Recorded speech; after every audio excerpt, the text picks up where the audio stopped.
Hello and welcome back to the Human Integrated Performance vlog here. Today we're in the beautiful Tuolgar Dog Park area of Edmonton, Alberta.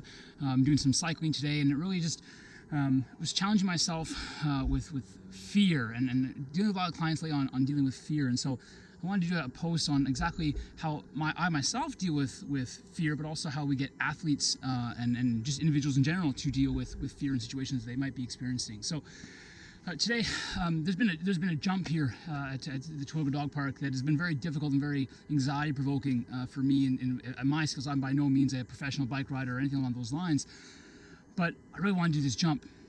And so I was like, well, how do I do this?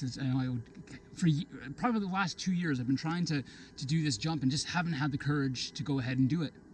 But finally this summer, I decided, no, I'm going to really go for it and really developed a plan to help deal with the anxiety. And that's what's really is really most important. When we have a fear, a phobia, an anxiety, we need to develop a plan to deal with it. So my plan was to progress. And whenever I'm dealing with anybody that has a lot of fear or anxiety, we talk about developing a plan, progressive steps to help that athlete overcome or that individual overcome their fear.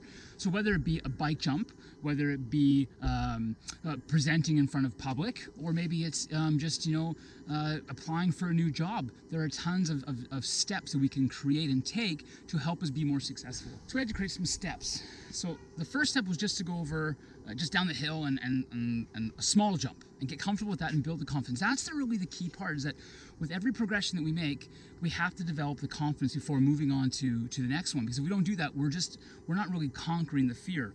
So it might be 2 steps, it might be a dozen, but it's really about breaking it down into smaller pieces. Now, the thing to remember is that just because we accomplish one step doesn't mean that we have tons of confidence. The first time I took that jump, it was a lot of anxiety, it was a lot of worry, but I built up my confidence enough in my other skills that I could do it.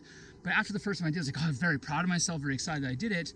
But the second time I had to stop. I wasn't able to go for it. I wasn't ready, right? Because I didn't trust in myself yet. So again, I did a couple of the basic jumps again, and then did more of the more advanced. And that's the thing to remember, is that just because you accomplish or overcome a challenge once doesn't mean that you're not gonna be afraid of it. And it's okay to have some anxiety still, even the second, third, or fourth time. But the more and more we do it, and that's the real important part, the more that we try and challenge that fear, the more successful we'll be. And then we continue to progress and progress and progress. And so finally today, I was able to do the largest of the jumps here at the park.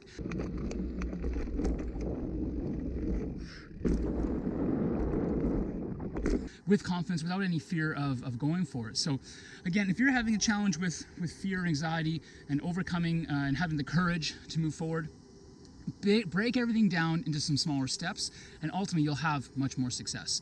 This is Nicolas Allen with Human Integrated Performance, empowering peak performance in sport, business, life. Be sure to give us a like on Facebook. Share your thoughts with any comments in the Facebook page, and we look forward to seeing you at HIP.